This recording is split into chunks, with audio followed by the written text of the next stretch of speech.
Yes, we are going to discuss about what is meant by farm mechanization. First, we see what is meant by mechanization: use of machinery to replace the human and the animal energy.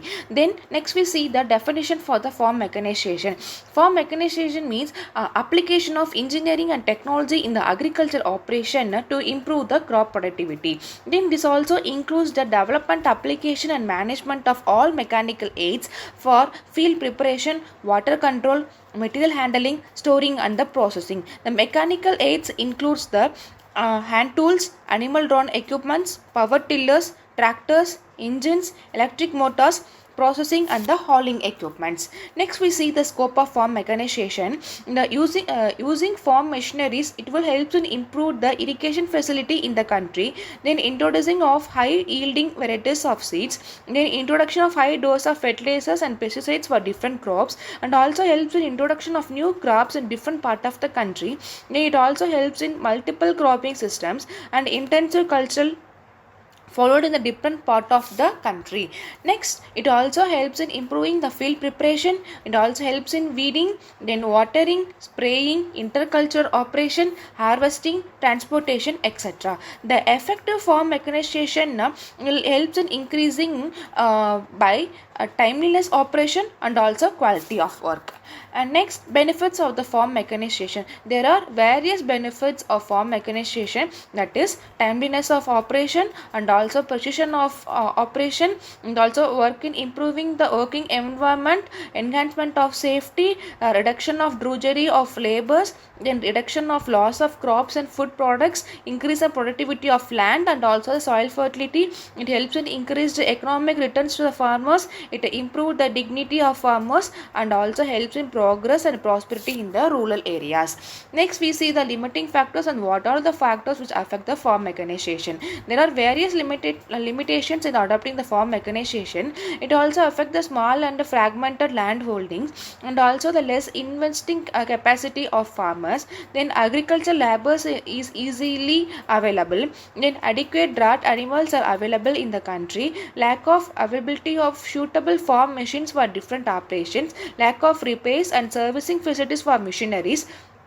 Lack of trained manpowers, then lack of coordination between the research organization and the manufacturers, then high cost of machines, inadequate quality control of the machines. Next, we see the what all the primary and secondary tillage implements used in the agriculture. First, we see what is meant by primary tillage. Tillage is nothing but the it will using in the pulverization of the soil. Pulverization is nothing but the turning of downward soil to the surface of the soil. Next, we see what is meant by primary tillage. It is the first soil tillage after the last harvest. So it is normally conducted when the soil is wet to enough to allow plow and strong plow to give the reasonable level of tractations. Okay, next, what is meant by objectives of primary tillage. So by doing the primary tillage, it will help to reduce the soil strength and to rearrange the aggregates and to cover plant materials and bury weeds and to kill the insect and the pest. Next, we see what are the primary tillage implements in the machinery. Then first is wooden plow, second is soil turning plow, third one is moldboard plow, then disc plow, turn wrist or reversible or one-way plow, next subsoil plow, chisel plow, and the rotary plow. Next, we see what is meant by animal drawn plows. Animal drawn plows are also known as the draft plow or simply a plow. Okay, it is a traditional farming tool used for tilling the soil in the agriculture practices. So what are the implements can be drawn using the animals are called animal drawn plow. Okay, it consists of the strong frame with a blade or blade that cut and turn over the soil as it is pulled through the field by one or more animals. Physically, they used horses, oxen, or mules. Okay, this action helps in loosening the soil, also helps in removing the weeds and create the furrows or ridges for the planting the crops. Okay, next we see the what are the objectives of animal drawn plow. It will helps in preparing the soil, then removing the weed, improving the soil fertility, and also helps in preparation of seed bed, in removing the soil erosion, then traditional and the cultural practices. Example of animal drawn plow is a country country plow or indigenous plow, and disc plow and the moldboard plow.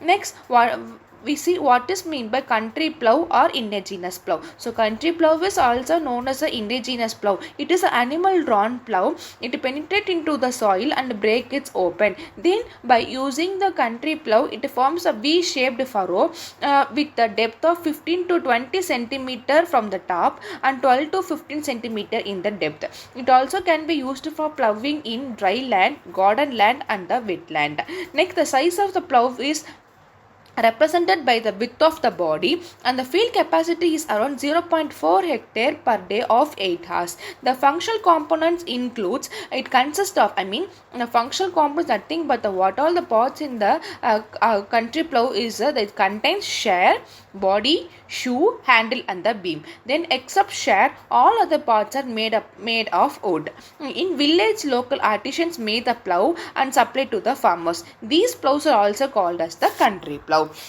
Next, we see the construction of the country plow. First, we see what is meant by share. It is a working part of the plow attached to the shoe, which helps in penetrate into the soil and break the soil, and also helps in make the furrows. Okay. Next, shoe. It supports and stabilizes the plow at the required depth. Next, we see body. It is a main part of the plow to which the shoe, beam and the handles are attached. In country plow, both body and shoes are made in the single piece of wood. Next, we see what is meant by beam. It is a long wooden piece which connect the main body of the plow to the yoke. Next, we see handle. So a handle piece vertically, it attached vertically to the body to enable the operator to control the plow while it is working. In each state, farmers use indigenous plow of their own make. Okay, this is the construction of the country plow, where it contains handles, beam or pole shaft, then body and shoe and the shafts. Next, we see what are the types of farm implements using the tray. There are 3 implements can be used by the trail, semi-mounted and the mounted. Okay. First, we see what is meant by trail type implement. Trail type implement is nothing but it is pulled and guided from the single hitch point, but its weight is not supported by the tractor. Then, see what is meant by semi-mounted type implement. This type of implement is one which is attached to the tractor only to the lower link of the hydraulic system. So, this kind of implement can be controlled by using the hydraulic system. So, it is controlled directly by the tractor steering unit, but its weight is partly supported by the tractor. Next, we see what is meant by mounted type implement. Mounted type implement is one which is attached to the 3-point linkage of hydraulic system, which can be controlled directly by the tractor steering unit. The implement is also carried by the tractor. It can be raised, lowered and hold in any position. Next, we see the definition of the trail implements. It is attached to the tractor bar and it cannot be raised or lowered. Then this implement trailed by the tractors as it moves. Then these implements are heavy and usually provided with the wheels for easy hitching to the back of tractor and the steering stability. So hitching is nothing but the joining connection between the tractor and the implements. Okay. Next, we see what are the semi-mounted implements. Semi-mounted implements with attachment to the tractor of 2 points or 3-point linkage, and these implements are normally provided with the wheel to help in the better performance of the machines. Example, a seed drill, the implement can be raised or lowered. Next, we see mounted implements. Mounted implements is nothing but attached to the tractor by 3-point hitch linkage. Implement can be raised or lowered by the hydraulic system. Example, a mounted disc plow. Next, we see what is meant by field capacity. A field capacity refers to the ability of the tillage tool to cover a specific land of area in a given time. Then it is typically measured in the acres per hour or hectares per hour. It depends on the regional unit of the measurement. Then the field capacity of a tillage tool depends on the several factors, including their working width and the speed and the efficiency. Next, to calculate the field capacity of a tillage tool, you can use the following formula. So field capacity is equal to working width into the operating speed divided by the using by effective field efficiency. Okay, next we see what is mean by working width. The width of the tillage tool cutting or penetrating into the soil or the cutting mechanism, typically measured in the feet or meters. Okay, next we see what are the operating speed. Operating speed is nothing but the forward speed at which the tillage tool is operated, usually measured in the miles per hour or kilometers per hour. Next, we see what are the efficiency, effective field efficiency. The percentage of time the tillage tool is actually working and taking into account factors like turning at the end of each pass or overlap and other operational considerations. Okay, for example, for let's say you have the tillage tool with a working width of 10 feet, that it means 3 meters, and you operate it at the speed of 6 miles per hour. So we can convert miles into the kilometers into 9.7 kilometers per hour. The effective field efficiency is determined to be 80 percentage.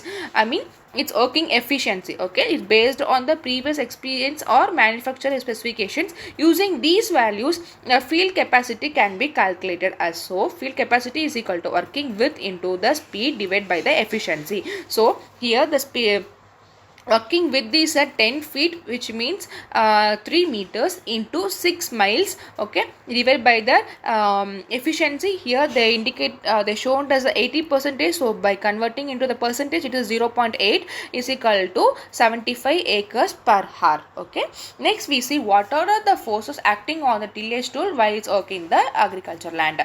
These forces affect the performance, efficiency and effectiveness of the tool. Here are the main forces acting on the tillage tool.